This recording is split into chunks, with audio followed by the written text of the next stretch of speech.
ओम श्री गणेशाय नमः। श्री जानकी वल्लभो विजयते। लंका कांड को आगे बढ़ाते हुए दोहा नंबर 82। निज दल बिकल देखि कटी कसी निशंग धनु हाथ। लक्ष्मण चले क्रुद्ध होई नाई राम पद माथ। सियापति राम जय जय राम। मेरे प्रभु राम जय जय राम। अपनी सेना को व्याकुल देखकर, कमर में तरकस कसकर और हाथ में धनुष लेकर श्री रघुनाथ जी के चरणों पर मस्तक नवाकर लक्ष्मण जी क्रोधित होकर चले। लक्ष्मण जी ने पास जाकर कहा, अरे दुष्ट, वानर भालुओं को क्या मार रहा है? मुझे देख, मैं तेरा काल हूँ। रावण ने कहा, अरे मेरे पुत्र के घातक, मैं तुझी को ढूंढ रहा था। आज तुझे मारकर अपनी छाती ठंडी करूंगा। ऐसा कहकर उसने प्रचंड बाण छोड़े। लक्ष्मण जी ने सबके सैकड़ों टुकड़े कर डाले।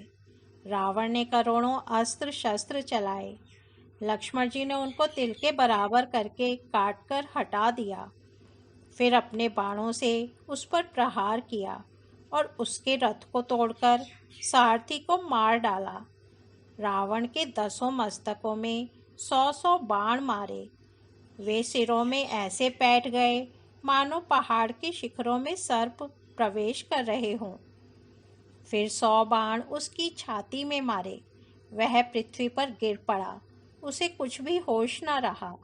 फिर मूर्छा छूटने पर वह प्रबल रावण उठा और उसने वह शक्ति चलाई जो ब्रह्मा जी ने उसे दी थी। सो ब्रह्मदत्त प्रचंड शक्ति अनंत उर लागी सही। परयो वीर बिकल उठाव 10 मुख अतुल बल महिमा रही। ब्रह्मांड भवन विराज जाके एक सिर जिमि रज कनी। तेहि चह उठावन मूढ़ रावण जान नहीं त्रिभुवन धनी। वह ब्रह्मा की दी हुई प्रचंड शक्ति लक्ष्मण जी की ठीक छाती में लगी।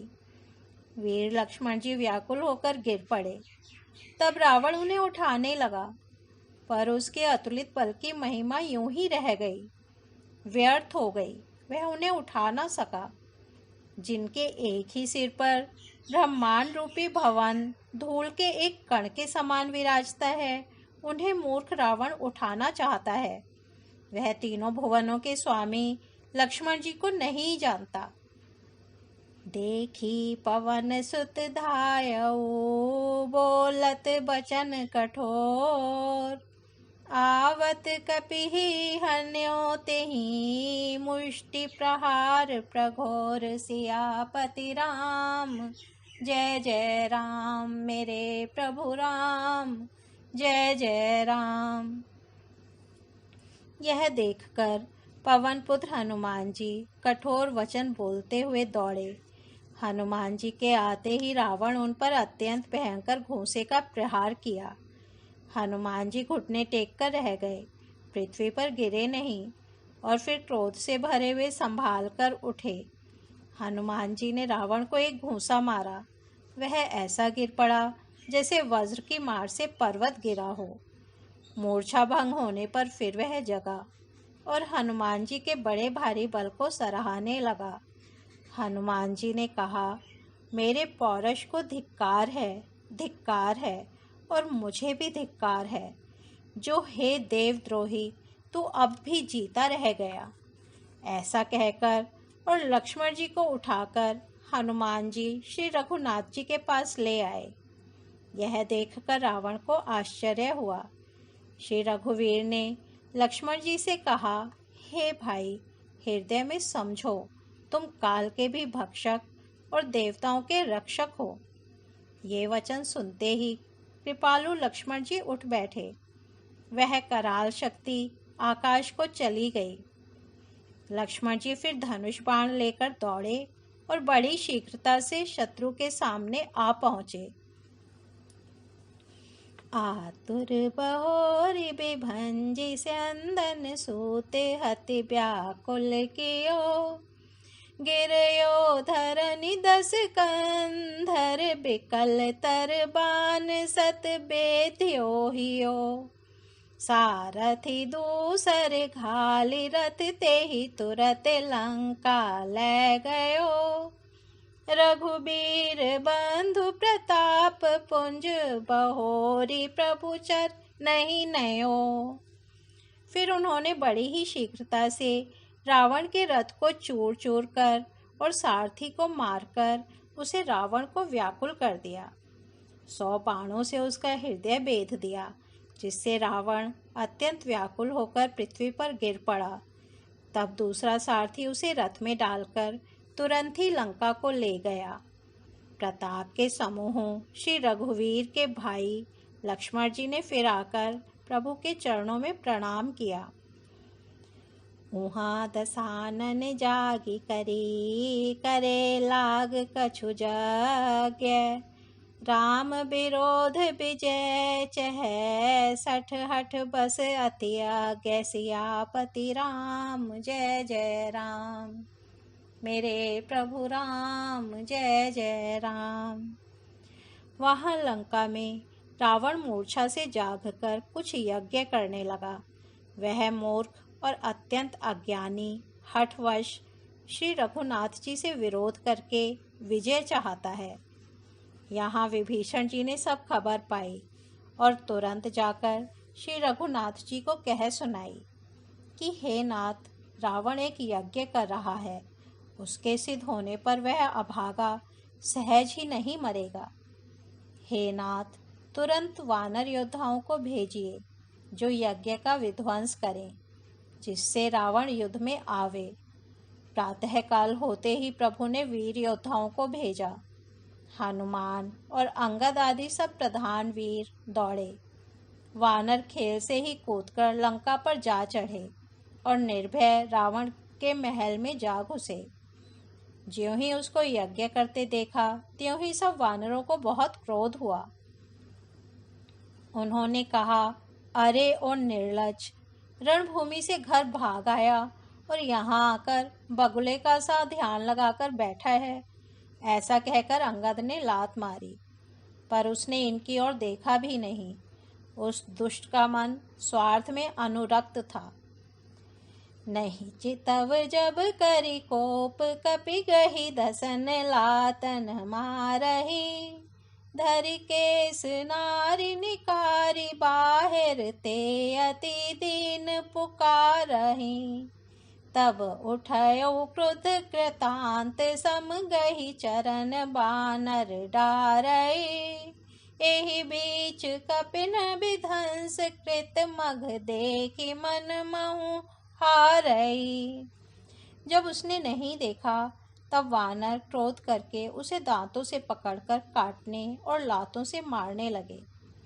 स्त्रियों को बाल पकड़कर घर से बाहर घसीट लाए।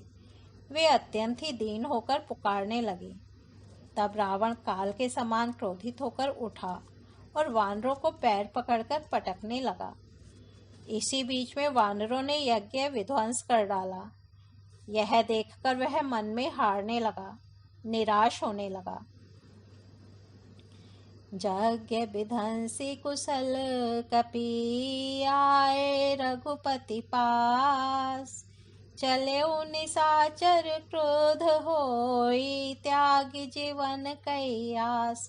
सियापति राम जय जय राम, मेरे प्रभु राम जय जय राम। यज्ञ विध्वंस करके सब चतुर वानर रघुनाथ जी के पास आ गए। तब रावण जीने की आशा छोड़कर क्रोधित होकर चला। चलते समय अत्यंत भयंकर अमंगल अपशकुन होने लगे। गीध उड़ उड़कर उसके सिरों पर बैठने लगे, किंतु वह काल के वश था, इससे किसी भी अपशकुन को नहीं मानता था। उसने कहा, युद्ध का डंका बजाओ। निशाचरों की अपार सेना चली। उसमें बहुत से हाथी, रथ, घुड़सवार और पैदल हैं। वे दुष्ट प्रभु के सामने कैसे दौड़े, जैसे पतंगों के समूह अग्नि की ओर जलने के लिए दौड़ते हैं। इधर देवताओं ने स्तुति की कि हे श्री राम जी, इसने हमको दारुण दुख दिए हैं, अब आप इसे अधिक न खिलाइए। जानकी जी बहुत ही दुखी हो रही हैं। देवताओं के वचन सुनकर प्रभु मुस्कुराए।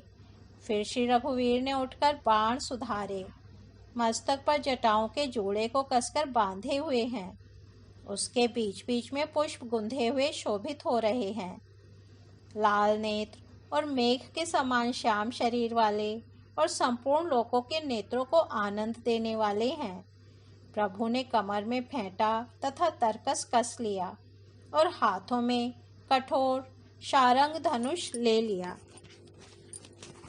सारंग कर सुंदर निशंग सिली मुखा कर कटिका सेयो, भुज दंड पीन मनोहरायत उर्धरा सुर पद लस्यो।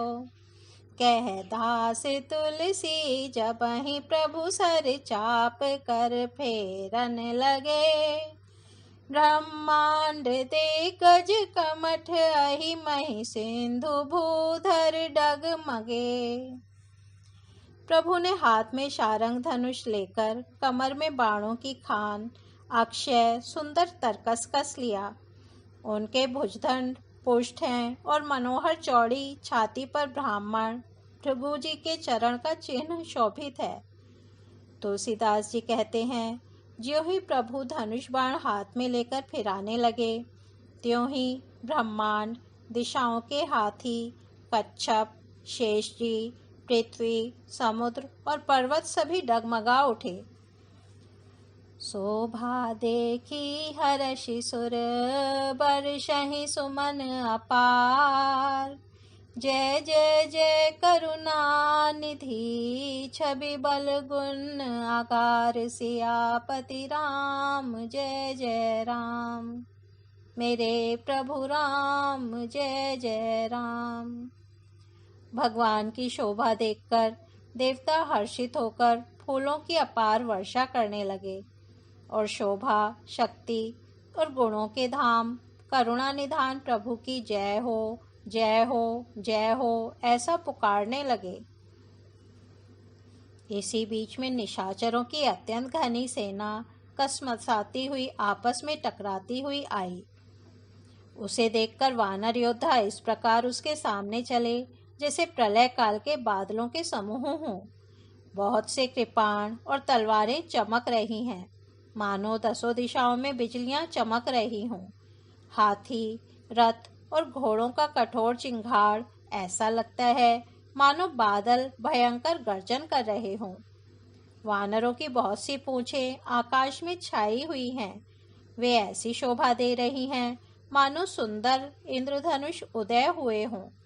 धूल ऐसी उठ रही है मानो जल की धारा हो। बाण रूपी बूंदों की अपार वृष्टि हुई। दोनों ओर से योद्धा पर्वतों का प्रहार करते हैं, मानो बारंबार वज्रपात हो रहा हो। श्री रघुनाथ जी ने क्रोध करके बाणों की छड़ी लगा दी, जिससे राक्षसों की सेना घायल हो गई। बाण लगते ही वीर चित्कार कर उठते हैं और चक्कर खा खाकर जहां तहां पृथ्वी पर गिर पड़ते हैं।